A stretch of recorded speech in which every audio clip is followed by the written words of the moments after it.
Hi, അഗ്നിപരീക്ഷ, അതായത് big boss season 8 അഗ്നിപരീക്ഷ. എന്തിനു വേണ്ടിയാണ് അഗ്നിപരീക്ഷ എന്നുള്ളത് എല്ലാവർക്കും അറിയാം.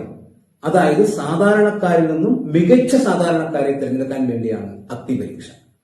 ഇപ്പോ 2 എപ്പിസോഡുകൾ കഴിഞ്ഞിരിക്കുന്നു. അതായത് ഹോട്ട്സ്റ്റാറിൽ 2 എപ്പിസോഡ് കഴിഞ്ഞു. ഇന്ന് രാത്രി 9 മണിക്ക് ഏഷ്യനെറ്റിൽ 2ാമത്തെ എപ്പിസോഡ് സംപ്രേഷണം ചെയ്യും. എന്റെ ആദ്യ വീഡിയോ ആണ്, അതായത് അഗ്നിപരീക്ഷയെ കുറിച്ചുള്ള ആദ്യ വീഡിയോ ആണ്. തീർച്ചയായും ബിഗ് ബോസ് സീസൺ 8നെ കുറിച്ചുള്ള വീഡിയോസ് നമ്മുടെ ഈ ചാനലിലൂടെ ഉണ്ടാവും. അതുപോലെ തന്നെ അഗ്നിപരീക്ഷയെ കുറിച്ചുള്ള കാര്യങ്ങളും ഇനി നമ്മുടെ ഈ ചാനലിലൂടെ ഉണ്ടാവും. അപ്പൊ സബ് ചെയ്യാത്ത എല്ലാവരും നമ്മുടെ ഈ ചാനൽ സബ് ചെയ്യുക, ലൈക്കും കമന്റ്സും മറക്കരുത്. ഓക്കെ, അപ്പോ 40 പേരാണ് അഗ്നിപരീക്ഷയിൽ വന്നിരിക്കുന്നത്. ജഡ്ജസ് ആയിട്ട് അഖിൽമാര, രഞ്ജിനി, റിയാസ് അലി 3 പേരും മികച്ച രീതിയിലാണ് ഈ ഷോയെ കൊണ്ടുപോകുന്നത്.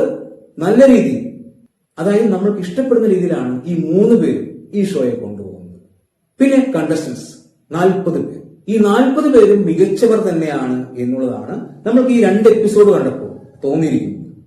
ഈ 2 എപ്പിസോഡിൽ എനിക്ക് ഏറ്റവും ഇഷ്ടമായത് 2ാമത്തെ എപ്പിസോഡാണ്.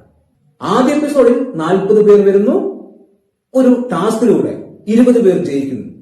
ആ 20 പേരാണ് ആദ്യ എപ്പിസോഡിൽ ഉണ്ടായിരുന്നത്. 2ാമത്തെ എപ്പിസോഡിൽ തോറ്റ 20 പേരാണ് മത്സരിച്ചത്. അതായത് ഓരോ എപ്പിസോഡിലും 20 പേർ വീതം വന്ന് 3 ടീമുകളായി തിരിഞ്ഞ് മത്സരിക്കുന്നു. കുറച്ചു പേർ ജയിക്കുന്നു, കുറച്ചു പേർ മികച്ച പെർഫോമൻസ് കാഴ്ചവെക്കുന്നു, കുറച്ചു പേർ മോശമാവുന്നു. ഇതെന്തിനു വേണ്ടിയാണ് എന്നുള്ളത് കൃത്യമായി പറഞ്ഞിട്ടില്ല.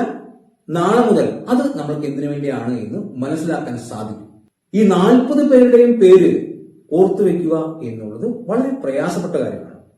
ആദ്യ എപ്പിസോഡിൽ പൂജ എന്ന പേര് നമ്മളെല്ലാവരും ശ്രദ്ധയോടെയാണ് കേട്ടത്.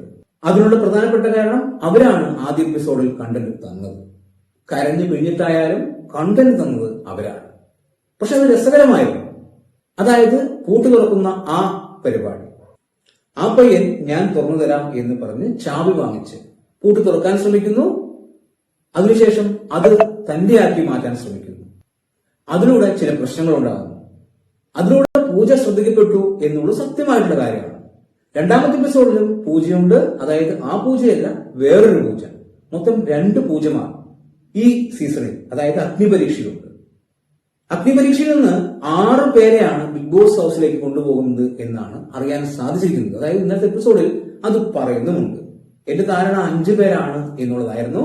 അങ്ങനെയല്ല, 6 പേരാണ് സാധാരണക്കാരായി ബിഗ് ബോസ് ഹൗസിലേക്ക് എത്താൻ പോകുന്നത്. ഈ 2 പൂജയിൽ നിന്നും ഒരു പൂജ പുറത്തായിട്ടുണ്ട് എന്നുള്ളതും അറിയാൻ സാധിക്കുന്നു. അതായത് ഒരു പൂജയുടെ വീഡിയോസ് എല്ലാം ഇപ്പോൾ സോഷ്യൽ മീഡിയയിൽ വരുന്നുണ്ട്. അതായത് ഇപ്പോഴത്തെ വിഷയവുമായി ബന്ധപ്പെട്ട് ബിഗ് ബോസിൽ ഇങ്ങനെയൊക്കെയാണ് നടക്കുന്നത്, അതായത് അഗ്നിപരീക്ഷയിൽ ഇങ്ങനെയൊക്കെയാണ് നടക്കുന്നത്, ആ കുട്ടി കരഞ്ഞ് നിലവിളിച്ചതുകൊണ്ടാണ് ആ കുട്ടിക്ക് ആദ്യ 20 പേരിൽ സ്ഥാനം ലഭിച്ചത് എന്നൊക്കെ പറഞ്ഞ് വീഡിയോസ് ഒക്കെ പുറത്തു വരുന്നത്. അത് അഗ്നിപരീക്ഷയിലെ വീഡിയോ അല്ല, അവരിപ്പോ ചെയ്തുകൊണ്ടിരിക്കുന്ന വീഡിയോ ആണ്. അതിനർത്ഥം അവര് ബിഗ് ബോസ് ഹൗസിൽ നിന്നും, അതായത് അഗ്നിപരീക്ഷയിൽ നിന്നും പുറത്തായിട്ടുണ്ട് എന്നുള്ളത് തന്നെയാണ്. അപ്പോ ആ പൂജ അഗ്നിപരീക്ഷയിൽ നിന്നും പുറത്തായി ബിഗ് ബോസ് ഹൗസിൽ അവരുണ്ടാവില്ല എന്നുള്ളത് ഉറപ്പായി കഴിഞ്ഞു. അതുപോലെ തന്നെ 2ാമത്തെ എപ്പിസോഡിൽ ജെറ്റി, ആ പേരും എല്ലാവരും ഓർത്തുവെക്കും. അതിനുള്ള പ്രധാനപ്പെട്ട കാരണം പല ആൾക്കാരും തെറ്റിദ്ധരിച്ച് ജെറ്റി എന്ന് വിചാരിക്കുന്നുണ്ട്. അതുകൊണ്ട് തന്നെ ആ പേരും എല്ലാവരും ഓർത്തുവെക്കും. എന്തായാലും കണ്ടസ്റ്റൻസിന്റെ പേരൊക്കെ പഠിക്കുക എന്നുള്ളത് വലിയൊരു ടാസ്കാണ്. എന്തായാലും നാളെ മുതലാണ് അഗ്നിപരീക്ഷ എന്താണ് എന്നുള്ളത് നമുക്ക് മനസ്സിലാവാൻ പോകുന്നത്. എന്തായാലും ഇനിയുള്ള ദിവസങ്ങൾ ഗംഭീരമാവും. മികച്ച കണ്ടസ്റ്റൻസ് തന്നെയാണ്, അതായത് പോരാടാൻ ഉറച്ചു തന്നെയാണ് ഓരോരുത്തരും അവിടെ വന്നിരിക്കുന്നത്. ജഡ്ജസും ഗംഭീരമായിട്ടാണ് അവരുടെ റോൾ നിർവഹിക്കുന്നത്. ഹോസ്റ്റ് ആയിട്ടുള്ള റനീഷയും മികച്ച രീതിയിൽ തന്നെയാണ് പെർഫോം ചെയ്തിരിക്കുന്നത്. കുറ്റം പറയാൻ ആർക്കും പറ്റും. ബിഗ് ബോസിന്റെ വ്യൂസിന് വേണ്ടി, അതായത് ഈ പറയുന്ന അഗ്നിപരീക്ഷ മികച്ചതാവാൻ വേണ്ടി ജഡ്ജസ് മികച്ച രീതിയിൽ പെർഫോം ചെയ്യുന്നു. അതിലൂടെ അതായത് കണ്ടസ്റ്റൻസുമായിട്ട് മത്സരിക്കുന്നു അവർ, അതായത് അവരുമായിട്ട് തർക്കിക്കുന്നു. അത് എന്തിനു വേണ്ടിയാണ്? അവർക്ക് ഇതിന്റെ ആവശ്യമില്ല, അവർക്ക് ജഡ്ജായി അങ്ങനെ ഇരുന്നാൽ മതി. പക്ഷെ ഷോ കളറാക്കണമെങ്കിൽ അതൊക്കെ വേണം. ഷോ വിജയിപ്പിക്കാൻ വേണ്ടി അവർ പലതും ചെയ്യുന്നു. അതുപോലെ തന്നെയാണ് റിവ്യൂവേഴ്സിന്റെ കാര്യവും. അവരുടെ ചാനൽ പ്രേക്ഷകരിലേക്ക് എത്തിക്കാൻ വേണ്ടി അവർ പല കാര്യങ്ങളും പറയും. അപ്പോൾ 2 അഗ്നിപരീക്ഷ എപ്പിസോഡുകൾ കഴിഞ്ഞിരിക്കുന്നു. എന്നെ സംബന്ധിച്ച് എനിക്ക് ഏറ്റവും ഇഷ്ടമായത് 2ാമത്തെ എപ്പിസോഡ് തന്നെയാണ്. മികച്ച രീതിയിലാണ് ആ എപ്പിസോഡ് നമ്മൾക്ക് മുന്നിലേക്ക് എത്തിയത്. തീർച്ചയായും ഇനിയും മികച്ച രീതിയിൽ ഇത് മുന്നോട്ട് പോകും എന്ന് പ്രതീക്ഷിക്കുന്നു. കാത്തിരിക്കാം പുതിയ എപ്പിസോഡിനായിട്ട്. എന്താണ് നിങ്ങളുടെ അഭിപ്രായം എന്ന് കമന്റ് ബോക്സിൽ കമന്റ് ചെയ്യുക. വീഡിയോ ഇഷ്ടമായ ചാനൽ സബ്സ്ക്രൈബ് ചെയ്യുക. പുതിയൊരു വീഡിയോയുമായി കാണുന്നവരെ ബൈ ബൈ.